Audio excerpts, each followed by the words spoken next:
நண்பர்கள் அனைவருக்கும் வணக்கம். இன்னைக்கு நம்ம அந்த வீடியோவில் மாதம் ரூபாய் 3000 வீதம் வருடத்திற்கு 36,000 என்ற அறிவிப்பு வெளியாகியிருக்கு. ஸோ அதை பற்றி தான் இப்போ நம்ம பார்க்க போகிறோம். இந்தியாவில் ஏழை எளிய விவசாயிகளின் நலனுக்காக அரசு பல திட்டங்களை செயல்படுத்தி வருகிறது.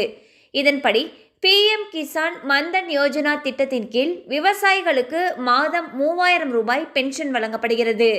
இந்த திட்டத்தின் கீழ் இணையும் விவசாயிகள் இறக்கும் பொழுது விவசாயிகளுடைய மனைவிக்கு ஓய்வூதியமாக 1500 ரூபாய் வழங்கப்படும். இந்த திட்டத்தில் எப்படி இணைவது என்பது குறித்து தற்பொழுது பார்க்கலாம். அதற்கு விவசாயிகள் கட்டாயம் ஆதார் கார்டு, மொபைல் எண், பாஸ்போர்ட் புகைப்படம், அடையாள சான்று, வருமான சான்று மற்றும் வங்கி கணக்கு புத்தகம் ஆகியவற்றை வைத்திருக்க வேண்டும். இதற்கு முதலில் பிஎம் கிசான் மந்தன் யோஜனா திட்டத்தின் அதிகாரப்பூர்வ இணையதள பக்கத்திற்கு சென்று தங்களுடைய மொபைல் எண்ணை விவசாயிகள் பதிவு செய்து அதன் பிறகு மொபைல் எண்ணுக்கு வரும் ஓடிபி எண்ணை பதிவிட வேண்டும்.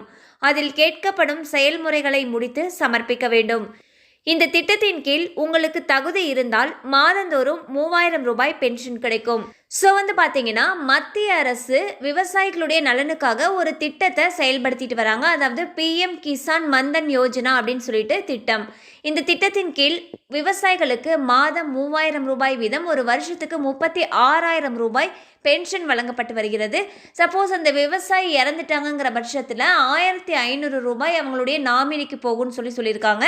அண்ட் இதுக்கு நீங்கள் அப்ளை பண்ணணும்னு நினச்சிங்கன்னா பிஎம் கிசான் மந்தன் யோஜன் அப்படின்ற திட்டத்துடைய அஃபிஷியல் வெப்சைட்டில் போயிட்டு உங்களுடைய ஆதார் எண், மொபைல் எண், பாஸ்போர்ட் சைஸ் புகைப்படம், அடையாள சான்று, வருமான சான்று, வங்கி கணக்கு புத்தகம் இது எல்லாத்தையும் நம்ம அப்லோட் பண்ணணும்னு சொல்லியிருக்காங்க. அது மட்டும் இல்லாமல் நீங்கள் அப்படி பண்ணுறப்போ உங்களுடைய மொபைல் ஃபோனுக்கு ஒரு ஓடிபி வரும். அதை கொடுத்து நீங்கள் சப்மிட் பண்ணினீங்க அப்படின்னா அவங்க உங்களுடைய தகவல்கள் எல்லாத்தையும் செக் பண்ணுவாங்க. ஸோ நீங்கள் உங்களுக்கு உண்மையாலுமே தகுதி இருக்குது அப்படிங்கிற பட்சத்தில் இந்த திட்டத்தின் கீழ் பயனாளிகளாக சேர்க்கப்படுவீங்க. அந்த திட்டத்தின் கீழ் பயனாளிகளாக சேர்க்கப்பட்ட பிறகு மாதம் 3000 ரூபாய் பென்ஷன் வழங்கப்படும்னு சொல்கிறாங்க. தேவை இருக்கிறவங்க இந்த வெப்சைட்டில் போயிட்டு பாருங்கள். கண்டிப்பாக இந்த அப்டேட் உங்களுக்கு பயனுள்ளதாக இருந்திருக்கும் நம்புகிறோம். மேலும் இது போல் அப்டேட்ஸ் உங்களை உடனே ரீச் ஆகணும்னு நினச்சிங்கன்னா நம்ம சேனலோடு தொடர்ந்து இணைந்திருங்கள். தேங்க்யூ ஃபார் வாட்சிங்.